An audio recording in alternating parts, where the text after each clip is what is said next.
Hey everyone, I'm Landon with LMR.com. In this video, we're going to be talking about and installing Ford Performance's oil separator designed for the 2020 GT500.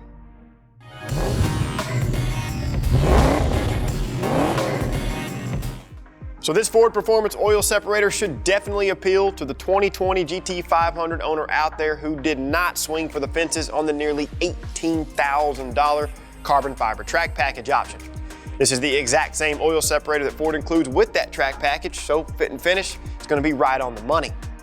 Ford engineered their oil separator to install on the passenger side of the engine, and its job is to prevent oil vapor from the crankcase from entering the intake system and the intercooler. So unlike traditional oil separators, the Ford Performance separator incorporates a drain back hose that connects to the valve cover, which is a very convenient feature as this essentially makes the oil separator maintenance-free. This oil separator is a must-have for any GT500 owner, regardless if the car is going to the racetrack or it isn't. You'd be surprised how much oil vapor is vented through modern-day PCV systems just driving around town. Now, taking a closer look at what you're going to get in the kit, you'll find an oversized composite canister with all of the pre-installed fittings, a gloss black canister bracket, new PCV hoses, and installation hardware.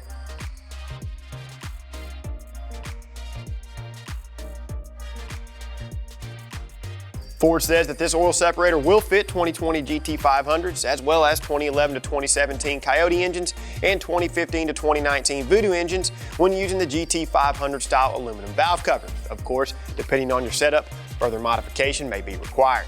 Today we are going to be installing a Ford Performance oil separator onto this very good looking Rapid Red 2020 GT500. So to get started, open the box and lay out everything that is included with the oil separator kit.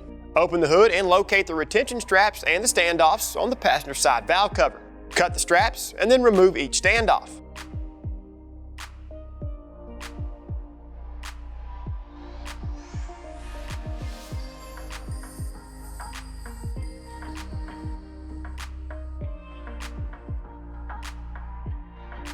Disconnect the number 2 and number 3 coil on plug connections. Slide the white locking tab up and then depress the tab to remove these.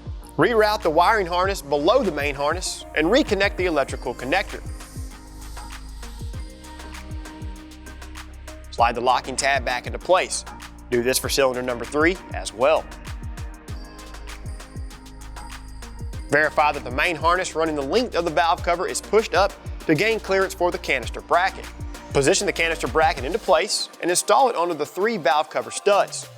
There are 2 on the top and 1 on the bottom. Install 2 of the provided small nuts onto the upper studs and finger tighten.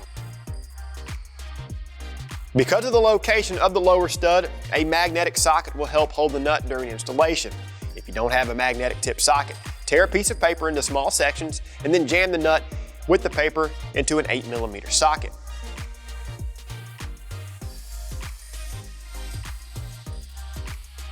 Use a swivel adapter and a long extension and then carefully install the nut onto the stud.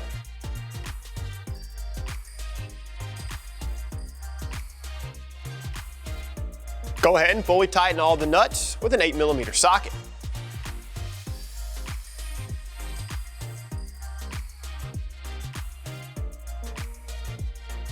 Since our kit had straps pre-installed onto the new standoffs, we chose to just use those to secure the main harness.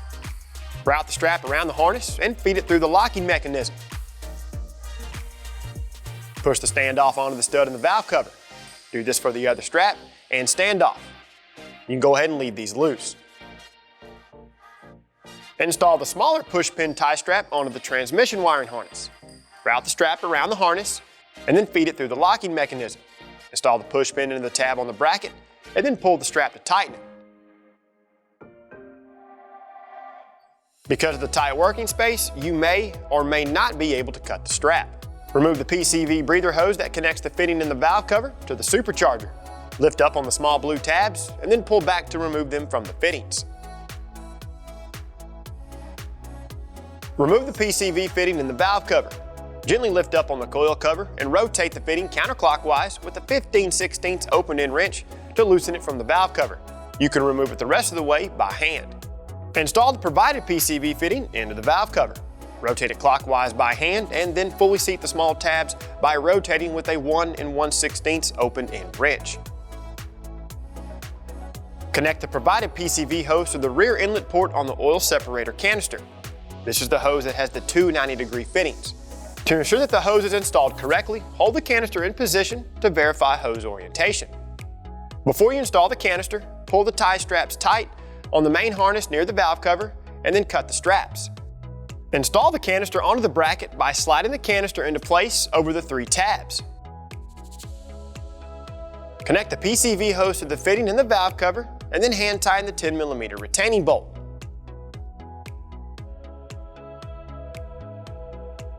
Locate the plug in the valve cover that is underneath the oil fill cap.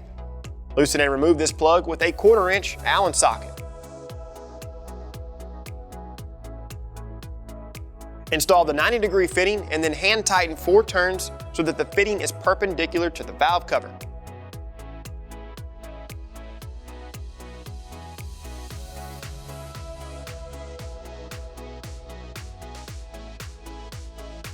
Disconnect the lower VCT electrical connector.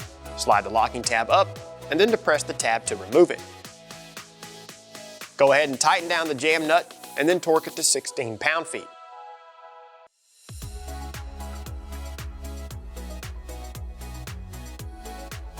Install one of the provided spring clamps over the drain hose and then install it onto the 90-degree fitting.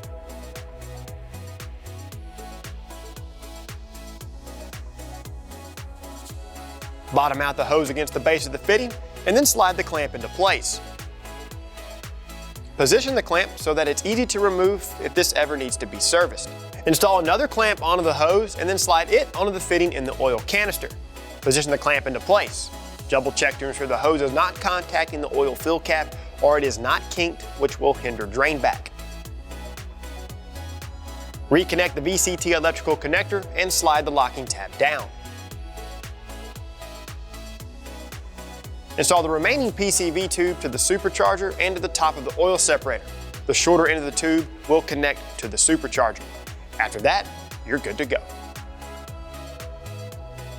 All right guys, so I followed the instructions to the T, and the only thing I would have done differently is switched out the valve cover fittings before I bolted down the canister bracket. Other than that, this is a very good kit, and as it should be, since it's from Ford Performance. Of course, for the most current product information, pricing, and availability on this oil separator, be sure and reference lmr.com. As always, if you liked this video or it helped you out, give it a thumbs up. Subscribe to our channel for more Mustang content and turn on notifications. That way you're notified every time we release something new. Feel free to check out our other videos, and you know what to do by now. For all things 1979 and present Mustang and SVT Lightning, keep it right here with the real enthusiasts, lmr.com.